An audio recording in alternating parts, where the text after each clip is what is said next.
Hello বন্ধুরা, তো আজকে আবার একটা মিনি ব্লগ নিয়ে তোমাদের সামনে হাজির। আজকে আমি এখন কোথায় আছি বলো তো? হ্যাঁ, আমি কল্যাণী সেন্ট্রাল পার্কে ইস্কনের রথের মেলা থেকে ব্লগটা শুরু করছি। এই দেখো, চতুর্দিকে ইস্কনের স্টল রয়েছে, চতুর্দিকে প্রচুর মানুষ রয়েছে, প্রচুর ভিড় রয়েছে। আর যেহেতু সকাল থেকে বৃষ্টি হয়েছে, সেই জন্য মাঠে কিন্তু প্রচণ্ড কাদা। আর ওই যে একটি রথ রয়েছে, রথের চারিদিকে প্রদক্ষিণ করা যায়। আর এইখানে দেখো একটা লম্বা লাইন।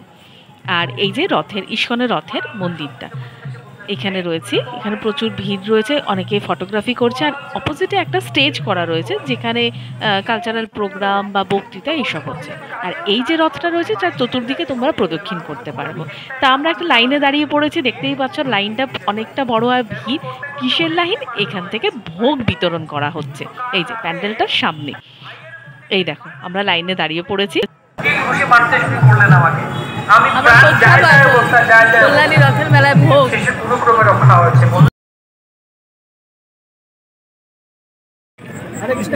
হরে কৃষ্ণ গ্রহণ করেছি। হরে কৃষ্ণ উনি বললেন, আমিও বললাম। এই আমি ভোগ নিয়েছি। পাশে এই যে বাবাও নিচ্ছে। পাপা খাবে না, আমাদের থেকেই ওর হয়ে যাবে। তো এই যে ভোগ নিয়ে আমরা একটা জায়গায় দাঁড়িয়েছি, যেই জায়গাটা দাঁড়িয়েছি নিচে প্রচণ্ড কাদা। এবার খাওয়া দাওয়া হয়ে গেছে। এই দেখো কাদাটা দেখতে পাচ্ছ কি? ক্যামেরায় যাই না কতটা বোঝা যাচ্ছে, কিন্তু বেশ পা ডেবে ডেবে যাচ্ছে একদম। একবার পড়লে দেখতে হবে না। চতুর্দিকে প্রচণ্ড খাবারের স্টল, নানান রকম জিনিসের স্টল, কিন্তু বিশ্বাস করো একটা কিচ্ছু দেখাতে পারিনি, কারণ আমরা নিজেরাই যাইনি। এত কাদা, সেই কাদা ঠ্যাঙিয়ে ঠ্যাঙিয়ে আমার আর যাওয়ার সাহস হয়নি। চতুর্দিকে প্রচণ্ড কাদা, যেটুকু ক্যামেরায় ক্যাপচার করেছি ব্যাস ওইটুকুই। তারপর আমি আবার এখানে জগন্নাথ দেবের দর্শন করতে এসেছি। এখানে প্রথমে দর্শন করতে পারিনি, ঠিক এবারও এই পর্দাটা টানা, কেন ওনাকে এখন শয়ান দেওয়া হচ্ছে, তাই জগন্নাথ দেবকে তোমাদের আমি দেখাতে পারলাম না। আর এখানে দেখো কিছু গোপিনীরা ডান্স করছেন, কিছু ভক্তরা ডান্স করছেন উন্মত্তভাবে। তো তারা হরে কৃষ্ণর গানে নাচছেন। তো সেটাই তোমাদের সাথে একটু শেয়ার করছি। তোমরা চাইলে কিন্তু এখানে এসো, এখানেও কিন্তু মেলা 1 সপ্তাহ ধরে হবে। এখানে জগন্নাথ দেবের গলার বা পায়ের ফুল মালা সব লুট দিচ্ছে। ওই যে একজন তুলেছে, দেখো মালাটা ছুঁড়ছে, এবং যে ক্যাচ করতে পারবে তার। তো আমি এখানে একটা পদ্ম ফুল সংগ্রহ করেছি, পদ্ম ফুল পেয়েছি।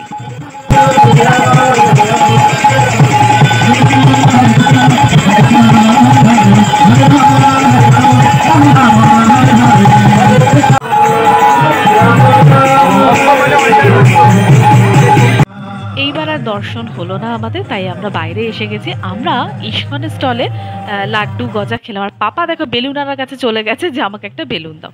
তো এখানে আমি ব্লগটা শেষ করছি।